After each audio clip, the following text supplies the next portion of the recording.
Como colônia, o Brasil viveu os ciclos do pau-brasil, do açúcar e do ouro.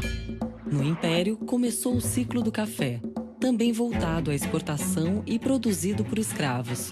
Um ano depois da abolição, chegou a República.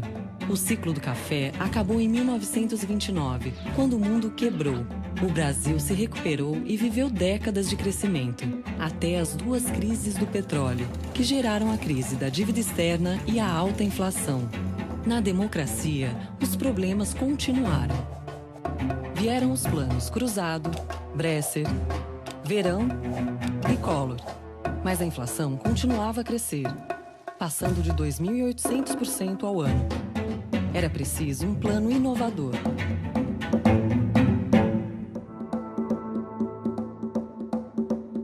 Bom, evidentemente a maior dificuldade era a inflação. Foram 2.500% em 93, 5.000% nos 12 meses que antecederam o lançamento do real. Isso é hiperinflação em qualquer lugar do mundo.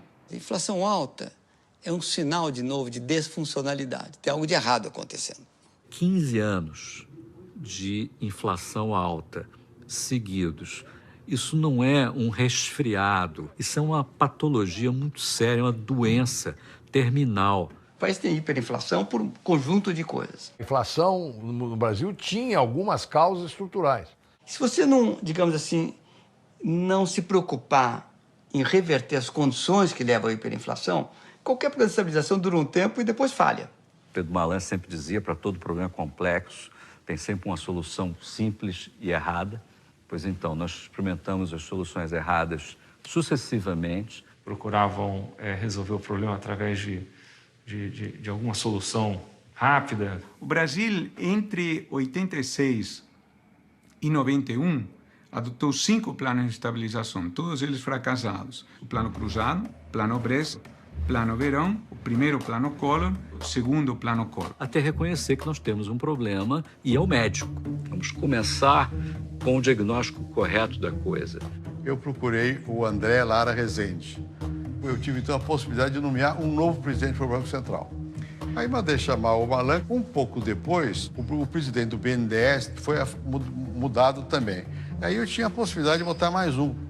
Bom, esse um foi justamente o Pércio Arida. Nós já tínhamos lá, como assessor econômico, o Gustavo Franco, que era uma pessoa muito competente. Então, já tinha uma massa crítica para poder pensar um projeto econômico. O Itamar entrou e disse, vamos fazer um plano. E o Fernando Henrique, era ministro da Fazenda, chama, então, a equipe e diz, olha, nós queremos fazer um plano. Aí ele disse, não precisa a gente construir, já está pronto. Ele já estava pronto. Foi então que se ressuscitou a ideia lançada em 1984 por 2 economistas brasileiros. O André Lara Rezende tinha escrito um texto importante com o Pércio Arida, que é o Larida. A nossa ideia de sincronizar foi o seguinte, vou criar uma moeda indexada, virtual. Só para dizer às pessoas, olha, a moeda que está aí hoje, que era o cruzado novo, se desvaloriza todo dia. Mas em URV, unidade de valor, o preço é o mesmo. Os preços iam crescentemente sendo referenciados ao URV. Deixa o mercado converter os salários nesta moeda, deixa pelo mercado. Quando todos os salários estiverem expressos na moeda virtual, é só dizer, acaba com outra moeda, a moeda virtual passa a ser a nova moeda do país. Era preciso criar condições para que desse certo. A mais importante delas era o déficit do governo. Porque uma das razões da inflação era o descontrole orçamentário. Como o ministro Simonsen dizia, inflação é excesso governamental. Seus excessos em matéria de gasto público, misturado com a fabricação de papel pintado em excesso, eram as causas clássicas de todos os processos hiperinflacionários que o mundo conheceu. E de Maria eu falo, olha, é o seguinte, tente assegurar que você equilibre o déficit antes de começar. Se tiver inflação na nova moeda, um pouquinho que seja, essa moeda vai ser desmoralizada. Se você não tiver credibilidade, é como se pegasse uma plantinha que está nascendo e desse uma martelada nela. O déficit, só tem um jeito de assegurar. Que o déficit vai ser zero depois que trocar a moeda. Já está zero antes. Vocês falam assim, o máximo do poder que uma equipe econômica tem é o poder de não lançar a estabilização. Precisa negociar politicamente uma solução para que ocorra o déficit. O André Lara foi quem fez a redação fundamental para mandar ao Congresso. O Fernando Henrique foi capaz de conquistar, digamos assim, o apoio de segmentos importantes do Congresso. Havia outro desafio, que era o de normalizar relações do país com a comunidade financeira internacional. O Brasil, como você sabe, tinha feito uma moratória dos seus pagamentos da dívida em 87. O Malan terminou a moratória da dívida. Suspendemos a moratória. Mas o Brasil demorou 10 anos para negociar a dívida. A crise da dívida externa foi resolvida pelo Plano Brady a partir de 90, né? E aqui no Brasil em 93. E o que foi o Plano Brady? O Plano Brady nasce do reconhecimento de que a dívida era impagável na sua totalidade. Os países negociariam com os seus credores um desconto na dívida, que era de 35%. Essa foi a negociação do chamado Plano Brady, que cerca de 15 países fizeram entre 1989 e 1993, 94. Aquilo abriu uma enorme horizonte de possibilidades para o relacionamento externo do Brasil. Investimento direto, financiamento de comércio, fluxos de financiamento e percepção mesmo, imagem do país. Com a dívida negociada e o déficit controlado, era a hora de lançar a URV. Estavam presentes as condições aí para um plano de estabilidade, um plano de estabilização bem sucedido. Eu acho que o passo fundamental foi a decisão que nós tomamos de fazer tudo transparente. Ou seja, ao invés de você de manhã acordar no Diário Oficial e ler que tem uma nova moeda, que está desvalorizada de tanto, não, nós explicamos com antecipação o que ia acontecer. É preciso que todos os brasileiros se juntem para garantir o real. Você tem que convencer a sociedade. Nós tínhamos diante de nós um país já ressabiado e hostil a autoritarismos. Então tivemos que convidar o país para dançar. Está na hora de chamar o povo e propor uma corrente para estabilizar a moeda. E nós dissemos, olha, vocês querem fazer os contratos de vocês com qual moeda? Com essa que está apodrecendo ou com a unidade de valor? A população apoiou a ideia. Houve um pacto social implícito de apoio à estabilização. Estava tão desesperado que quando veio a tal da URV, os caras falaram, é isso aí que nós temos que acreditar. E a mídia ajudou muito, televisão, rádio, que a população aprendeu e aderiu. Estava cansado da inflação. Em 3 meses já está tudo indexado igual aquilo. Fizemos moedas novas para trocar no mesmo dia, para a população sentir, ó, daqui para frente mudou e vai ser estável. Durante os anos 70 e 80 veio o Cruzado, depois teve o Cruzado Novo, depois teve o Cruzeiro Real. Cada um deles significava o corte de 3 zeros. E a cada vez que mudava a moeda, você tinha que mudar as cédulas também. E aí nós começamos a ver que estava acabando o estoque de heróis nacionais, né? Dom Pedro II, Dom Pedro I, Deodoro da Fonseca, daqui a pouco foram os escritores, né? Os intelectuais, os políticos. E alguém falou, olha, daqui a pouco a gente vai pôr na cédula só os animais, né? E não é que acabou sendo isso mesmo, né? Finalmente, era a hora de lançar o real. Então, quando chegou o dia 1º de julho... Trocou a moeda. Finalmente, a URV virou o real. E a conversão da velha moeda para o real era um número de 4 algarismos. 2,732, algo assim, não é? E muita gente pensou, olha, vai ser complicado, né? Escuta, ninguém vai conseguir dividir por quebradinho. A gente foi para a feira do nosso bairro. Todos os preços estavam em real. Tomate, pastel, caldo de cana, tudo estava em real. A população brasileira foi extraordinária. Ela converteu certo. É um espetáculo. A gente conseguiu resolver o problema da estabilidade da moeda. Conseguiu, de fato, estabilizar as coisas. Funcionou, para a surpresa de muitos, inclusive minha. O Brasil já era uma economia razoavelmente aberta e a dívida externa estava negociada. O Brasil já voltava a ter acesso a financiamento externo para financiar importações. Quando o Plano Real provocou uma súbita explosão da demanda, o desabastecimento não ocorreu.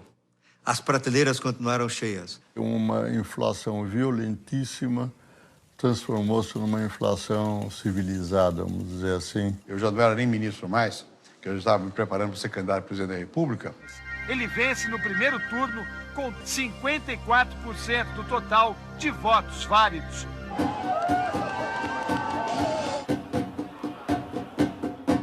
Quando você organizou a economia com a inflação, a primeira consequência foi que a linha de pobreza caiu 10, 12, 15 pontos por cento. São milhões de pessoas que ingressam na sociedade de consumo. Esse fenômeno de formação da classe média, ele começou quando derrubou a inflação. No plano real, você teve um aumento de 32%, 33% para 37% da população, com renda familiar total acima de R$ 2.004. Política de sustentação do aumento real do salário mínimo, que começou em 93. Foi feito um grande reajuste do salário mínimo de R$ 70 para R$ 100.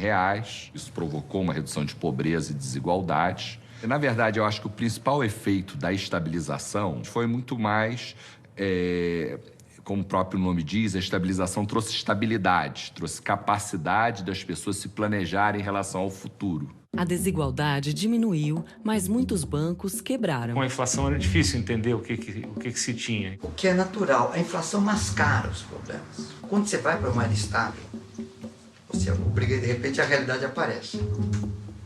Mal comparando, se tiver alguém nadando pelado quando a maré baixa, você vê quem está nadando pelado. O que se via era, no fundo, a realidade dos números. Entre os corpos nadando pelado, digamos assim, tinham bancos privados. Os bancos quebraram, claro. Os bancos viviam da inflação. Eles tinham uma quantidade muito grande das suas receitas oriundas do floating, da inflação, digamos. Basicamente, aquilo que a gente chama receitas inflacionárias. E essas receitas desapareceram da noite para o dia. Esses bancos tiveram dificuldades e entraram em insolvência.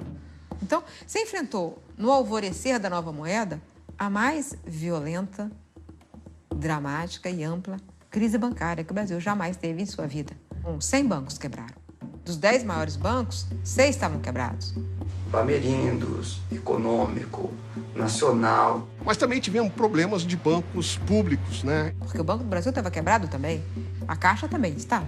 O Banespa também estava quebrado. Tivemos que adotar medidas muito impopulares para preservar o sistema financeiro. Se não for feito nada nesse momento, o prejuízo não é mais de um banco que quebrou e poderíamos ter uma crise econômica grave. Isso poderia gerar desemprego e recessão. E aí teve a Operação Proer, que é muito mal entendida, mas que foi uma engenharia financeira brilhante. O Banco Central decretou intervenção nessas organizações. Os acionistas perderam tudo e tiveram o seu patrimônio indisponibilizado. Os banqueiros perderam seus bancos, mas o correntista não perdeu seu dinheiro. O Banco do Brasil se transformou numa empresa, Caixa Econômica também, ao invés de ser aquela ligação direta para fazer favor político. Nós começamos a construir aí um sistema financeiro sólido, né, que se mostrou suficientemente resistente, resiliente às crises que tivemos depois. Mesmo com os problemas que apareceram, o real era um sucesso. E no ano de 1998, foi na verdade, o ano calendário com a menor taxa de inflação da nossa história. 1,6% ao ano. Mas, é claro, não foi um plano de estabilização que resolveu o problema no dia 1º de julho de 94. Ali começou uma fase. Foram anos depois da URV e do real para continuar criando condições para a moeda permanecer, como permanece até hoje, dentro de um certo grau de estabilidade. Eu diria que o problema, o fundamental desafio continua sendo essa modernização do setor público, a reforma do Estado, o equacionamento de problemas de finanças públicas, aí entendido como governo federal, Previdência, estados e municípios e estatais. Um vazamento importante que havia eram os bancos estaduais. A dívida dos estados aqui, ninguém nem sabia de quanto era. Todos os estados tinham seus bancos estaduais e os bancos estaduais emprestavam recursos aos seus acionistas controladores, vale dizer, aos estados, e não pagavam. Os bancos estaduais brasileiros eram, na verdade, controlados pelos governadores. Na prática, tinham uma licença para matar. Uma parte deles foi usada de forma distorsiva. O empréstimo que era feito para o governo estadual, também para os grupos próximos ao governo do Estado, grupos políticos, enfim. A diferença é que o banco privado pode quebrar. O banco estatal não pode quebrar. Rolavam as dívidas que não pagavam, aumentavam mais a dívida. E, num dado momento, o Banco Central acabava tendo que pegar tudo isso. Era um mecanismo espúrio de acesso dos governos estaduais a recursos federais. Não havia condição de ter uma política monetária sólida, porque você não tinha como controlar esses bancos estaduais, e uma política fiscal também não tinha como ser controlada. Tivemos que idealizar e colocar em marcha um programa de privatização dos bancos estaduais e, ao mesmo tempo, havia uma crise da dívida estadual. Nós começamos a organizar a dívida dos estados. Nós juntamos todas as dívidas no Banco Central, né? E dissemos, vocês não podem mais se endividar, para evitar que aquilo fosse uma espécie de buraco sem fundo, buraco negro de jogar o dinheiro do povo, por isso a lei de responsabilidade fiscal. Então o Fernando Henrique tem esse mérito de matar a cobra e mostrar o pau. Ele mostrou para a sociedade que se não houvesse equilíbrio fiscal dali para frente, a inflação voltaria. E a sociedade, naquele momento, falou assim, não, eu não quero inflação, então eu quero equilíbrio fiscal. A lei de responsabilidade fiscal também foi um tremendo de um avanço. E levou a que os estados brasileiros passassem a ter superávites, né? A partir de 1998. The ability to maintain more balanced budgets and controlling the money supply were the two really big things that took place in the 1990s, and that then allowed for a lot of subsequent economic growth. Aí tornou-se viável ter uma política fiscal, tornou-se viável ter uma política monetária que realmente funcionava. O Brasil passou a ter uma condição mínima até de pensar em alguma política. Com aquele tipo de inflação que a gente tinha, você falava assim, mas qual que é o plano estratégico do Brasil? Você não tem nem estabilidade monetária. Para sanar as contas públicas, as privatizações continuaram. A maior mineradora do Brasil, uma das maiores do mundo, ter sido privatizada foi um enorme erro. Tudo isso devia ser público, não devia ser objeto de especulação privada. E essa ideia que o Brasil estaria deixando em mãos privadas o patrimônio público, é o subsolo. Né? Se você tiver um royalty, que é por extrair riqueza do subsolo, não há por que a companhia ser estatal. Minha opinião é bastante ambígua, então a gente tem que olhar isso com menos dogmatismo, né? A gente tem que ser pragmático. Não existe essa clivagem, setor público é ruim, setor privado é bom. Ou setor público é bom, setor privado é ruim. Os dois têm problemas. Então, nós não podemos chegar nem num extremo nem no outro. Precisamos do Estado, precisamos das empresas privadas. Por exemplo, as siderúrgicas podiam ter sido perfeitamente privatizadas como foram, né? A Vale do Rio Doce era dividida em feudos políticos nos vários estados. Também houve grandes mudanças no setor de telecomunicações. Na questão dos monopólios, foi possível avançar. Quebramos alguns. A Telebrás vendia telefone como? Recebia na frente o dinheiro do cliente para depois entregar 2 ou 3 anos depois o telefone. As empresas de telefonia melhoraram com a privatização. O Estado não tem dinheiro e não tem eficiência para prestar serviços públicos de qualidade. Por outro lado, a empresa privada, ao prestar serviços de natureza pública, corre-se o risco de ela concentrar nos cidadãos que têm condições de pagar mais caro. Então, como é que se resolveu isso? Nós criamos as agências regulatórias, que é a forma moderna pela qual o Estado controla. O sistema de comunicação, na verdade, continua sendo público, embora tenha sido privatizado. Quer dizer, o Estado não investe diretamente, ou não em tudo, mas controla. Fernando Henrique foi reeleito em 1998. Foi então que chegaram os primeiros grandes testes do real. Já em 97 começa a crise dos países asiáticos. A crise da Ásia, que foi em 97, se agravou mesmo ao final de 97, e depois, em 98, nós tivemos a crise da Rússia, depois atingindo o Brasil. E em 99, a crise brasileira. O Brasil tem que ir ao Fundo Monetário. Houve uma crise de balanço de pagamentos e eu fui convidado para assumir o Banco Central. A taxa de câmbio já tinha sido forçada a flutuar, e eu fiz com uma proposta de manter a taxa de câmbio flutuando. O câmbio flutuante, basicamente, é quando o governo não controla o valor da moeda frente às outras moedas. Não é que o governo não possa interferir no funcionamento do mercado de câmbio, pode, em certas circunstâncias deve, mas sem ter uma meta para a taxa de câmbio. O câmbio flutuante era uma das 3 inovações do que ficou conhecido como tripé macroeconômico. O Armínio, em conjunto com o ministro Malan, eles propõem, então, uma nova organização macroeconômica para o país, baseada no famoso tripé. Isso chama tripé econômico, né?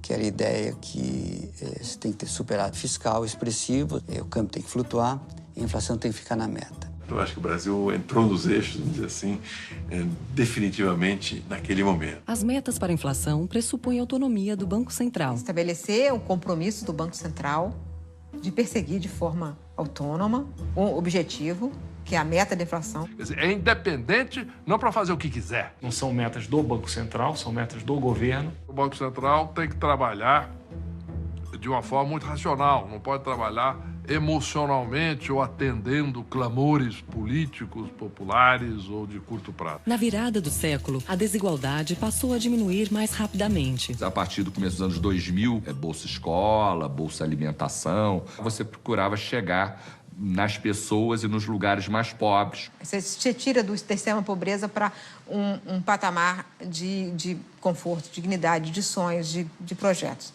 Mas, por outro lado, criar as bases para que a pobreza deixasse de ser um problema na geração seguinte. A ideia era comprar o tempo da criança, pagar para essa criança para ela ficar na escola. Que a política era assim, olha, você recebe esse dinheiro e o compromisso é que você mantenha seu filho na escola.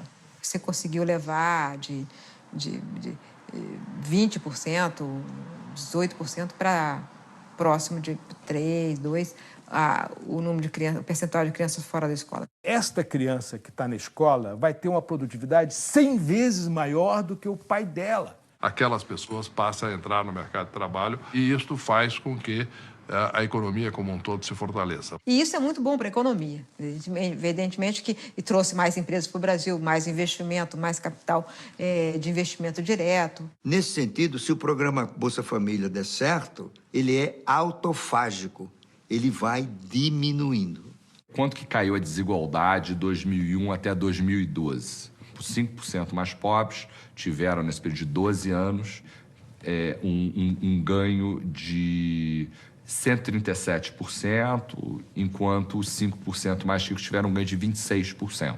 Com a aproximação das eleições de 2002, o Brasil teve que enfrentar uma nova crise. Tem um imenso terremoto quando a eleição do Lula, causado por medo do próprio Lula. Inclusive, o seu partido totalmente contra o Plano Real, fizeram um escândalo, aquele negócio todo. O PT era contra a abertura, o PT era contra a privatização, o PT era contra quase tudo.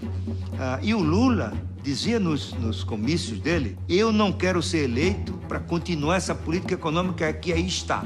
Então, ele lançava uma grande dúvida de descontinuidade. Muitos esperavam uma política monetária e fiscal completamente diferente daquela que, de fato, era uma política visando equilibrar as finanças e a economia do Brasil e voltar a crescer.